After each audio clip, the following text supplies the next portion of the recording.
Pada awal Oktober 2024, Iran melancarkan serangan besar-besaran terhadap Israel menggunakan hampir 200 rudal balistik dalam eskalasi terbaru dari konflik panjang antara kedua negara. Serangan tersebut diluncurkan sebagai respons atas pembunuhan tokoh-tokoh penting oleh Israel, termasuk Hasan Nasrallah dari Hizbullah dan Ismail Haniyeh dari Hamas yang terjadi di Iran. Serangan ini menargetkan berbagai lokasi di Israel, termasuk Tel Aviv dan pangkalan militer Nevatim. Meskipun Iran mengklaim bahwa sebagian besar rudalnya mengenai sasaran, Israel menyatakan bahwa sebagian besar serangan berhasil dicegat oleh sistem pertahanan udara mereka, dibantu oleh kapal perusak milik Amerika Serikat yang menembakkan rudal pencegat dari Mediterania. Selain itu, serangan ini juga memicu ketegangan di wilayah sekitarnya, dengan negara-negara seperti Yordania melaporkan bahwa mereka juga menembak jatuh rudal yang melintas di wilayah udara mereka. Iran menyebut serangan ini sebagai tindakan balasan yang sah, sementara Israel bersumpah untuk melakukan serangan balasan pada waktu yang tepat. Amerika Serikat telah memberikan dukungan tambahan kepada Israel, termasuk peningkatan kehadiran militer di kawasan tersebut.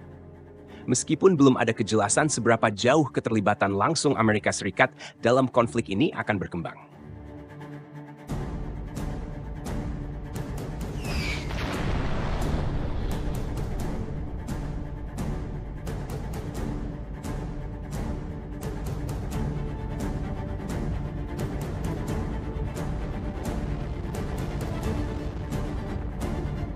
Konflik antara Iran dan Israel sebenarnya berasal dari jaringan kompleks faktor politik, ideologis, dan regional yang telah meningkat selama beberapa dekade.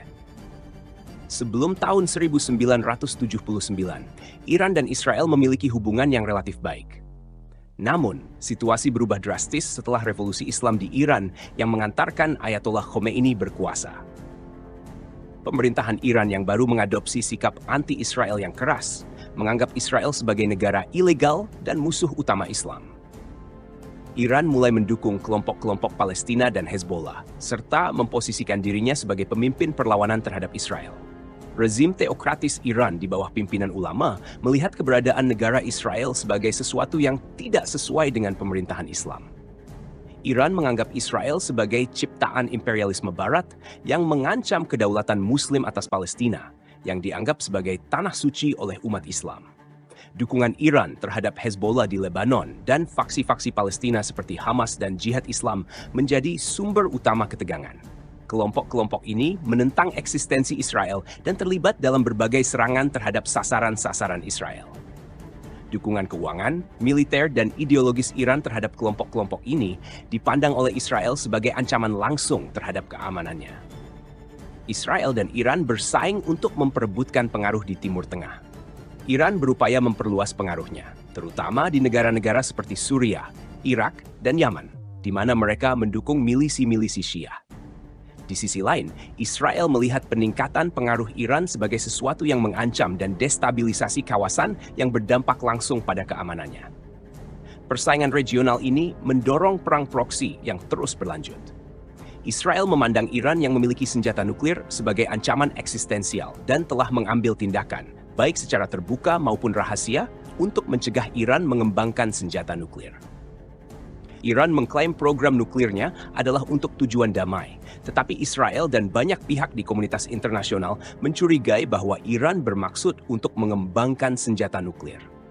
Israel berulang kali menyatakan bahwa mereka akan melakukan tindakan militer jika perlu untuk mencegah Iran memperoleh kemampuan nuklir. Sementara itu, Amerika Serikat yang merupakan sekutu kuat Israel dan oposisi Amerika Serikat terhadap Iran, terutama melalui sanksi dan tindakan militer, semakin memperburuk konflik. Iran melihat Amerika Serikat dan Israel sebagai bagian dari konspirasi Barat yang lebih luas untuk mendominasi Timur Tengah. Hubungan erat Israel dengan Amerika Serikat, terutama terkait dukungan militer dan intelijen, menambah permusuhan Iran. Di sisi lain, perang saudara di Suriah juga membawa pasukan Iran dan Israel dalam konflik langsung. Kehadiran militer Iran di Suriah yang mendukung rezim Assad, serta upayanya membangun infrastruktur militer di dekat perbatasan Israel, telah menyebabkan serangkaian serangan udara Israel terhadap target-target Iran di Suriah. Israel bertekad untuk mencegah Iran mendirikan basis militer permanen di dekat perbatasannya.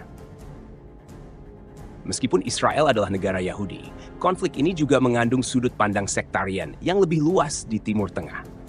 Iran yang mayoritas Syiah memandang dirinya sebagai pendukung utama perjuangan Palestina yang sebagian besar Sunni. Konflik antara Israel dan Iran tidak hanya berhubungan dengan isu Israel-Palestina, tetapi juga bagian dari pertarungan kekuasaan antara blok Sunni dan Syiah di kawasan tersebut.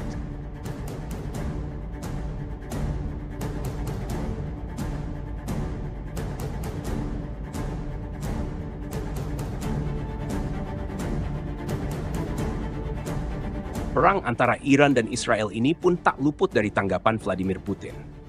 Pandangan Vladimir Putin mengenai konflik antara Iran dan Israel sangat dipengaruhi oleh kepentingan strategis Rusia di Timur Tengah.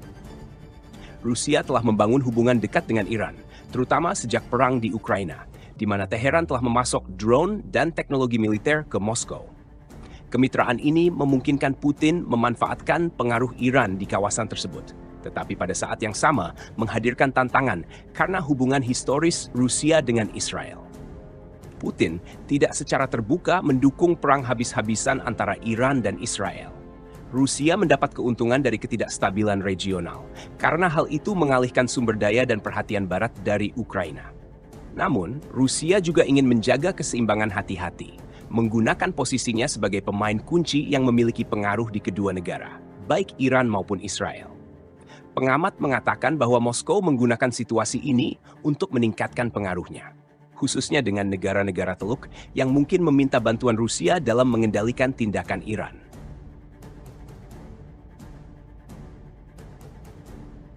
Apakah perang ini merupakan awal mula terjadinya perang Armageddon yang terjadi di akhir zaman?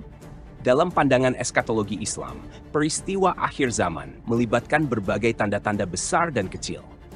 Salah satu tanda besar yang sering disebutkan adalah Al-Malhamah Al-Kubra atau Perang Besar, yang menurut banyak ulama diperkirakan sebagai pertempuran global yang mendahului kedatangan Imam Mahdi dan Nabi Isa di akhir zaman. Al-Malhamah Al-Kubra disebutkan dalam beberapa hadis Nabi Muhammad, khususnya dalam kitab-kitab hadis sahih seperti Sahih Muslim dan Sunan Abu Dawud. Nabi Muhammad menggambarkan bahwa perang ini akan terjadi di wilayah Syam, yaitu Suriah, Palestina, dan sekitarnya, dan melibatkan banyak bangsa di dunia. Dalam beberapa riwayat, dikatakan bahwa perang besar ini akan terjadi antara kaum Muslim dan pasukan Romawi, yang pada masa itu merujuk kepada Bizantium Romawi Timur, atau bisa juga diinterpretasikan sebagai peradaban Barat secara umum di masa kini. Pasukan besar ini terdiri dari banyak negara dan bangsa yang akan bergabung melawan kaum Muslimin. Salah satu hadis menyebutkan bahwa Nabi Muhammad bersabda, "Kalian akan berdamai dengan bangsa Romawi, lalu kalian dan mereka akan berperang melawan musuh yang sama. Kalian akan menang, lalu kalian kembali dan menemukan bangsa Romawi melanggar perjanjian dan berperang melawan kalian."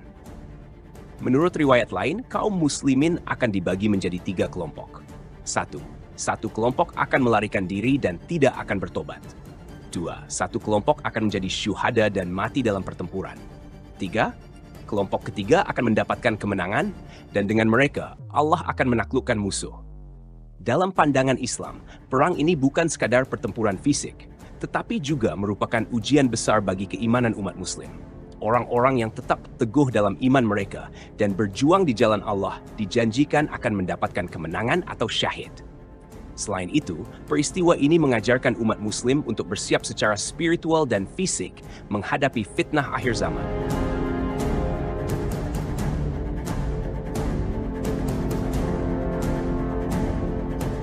Al-Malhamah Al-Kubra adalah pertempuran besar yang diramalkan dalam Islam sebagai salah satu tanda menjelang datangnya kiamat. Perang ini akan melibatkan umat Muslim dan bangsa-bangsa besar lainnya, dan akan menjadi titik balik dalam sejarah umat manusia sebelum munculnya Dajjal dan turunnya Nabi Isa. Selain pandangan agama, secara sekuler banyak ahli strategi politik dan militer yang melihat Perang Dunia Ketiga sebagai potensi yang nyata, terutama dengan meningkatnya ketegangan internasional, proliferasi senjata nuklir, dan konflik yang melibatkan kekuatan besar seperti Amerika Serikat, Rusia, China, dan Iran. Dalam konteks ini, Perang Dunia Ketiga sering dianggap sebagai peristiwa yang dapat mengakhiri peradaban modern karena potensi kehancuran global yang disebabkan oleh senjata pemusnah massal. Meskipun tidak terkait langsung dengan pandangan eskatologis agama, beberapa pakar spekulatif menilai bahwa Perang Dunia Ketiga bisa menyebabkan peradaban manusia memasuki era kehancuran yang diibaratkan sebagai akhir dunia. Perang nuklir berskala global diprediksi akan menghancurkan sebagian besar umat manusia, yang dalam konteks eskatologis sekuler dianggap sebagai akhir zaman dalam arti kemanusiaan modern.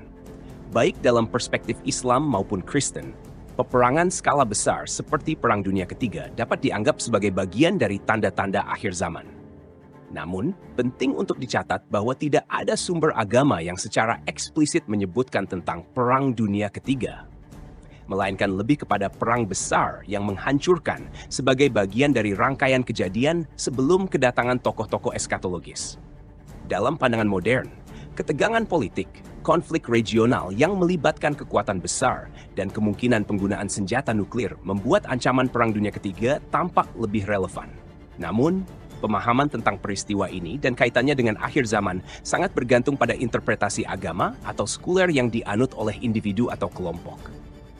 Konflik antara Iran dan Israel didorong oleh perbedaan ideologis yang mendalam, perebutan kekuasaan di kawasan, permusuhan agama, serta isu-isu khusus seperti dukungan Iran terhadap kelompok-kelompok militan anti-Israel dan upayanya mengembangkan kemampuan nuklir. Meskipun perang proksi dan politik regional terus menjadi pendorong utama permusuhan, prospek konfrontasi militer langsung tetap menjadi perhatian kritis dalam geopolitik global. Demikianlah gambaran perang besar di akhir zaman, sebuah ujian besar bagi umat manusia. Sebagai Muslim, kita diingatkan untuk selalu memperkuat iman, meningkatkan amal, dan mempersiapkan diri menghadapi fitnah akhir zaman dengan keyakinan yang kokoh. Semoga Allah memberikan kita kekuatan untuk tetap teguh dalam kebenaran dan terlindungi dari segala fitnah. Hanya dengan keimanan dan ketakwaan, kita bisa menghadapi tantangan besar yang akan datang.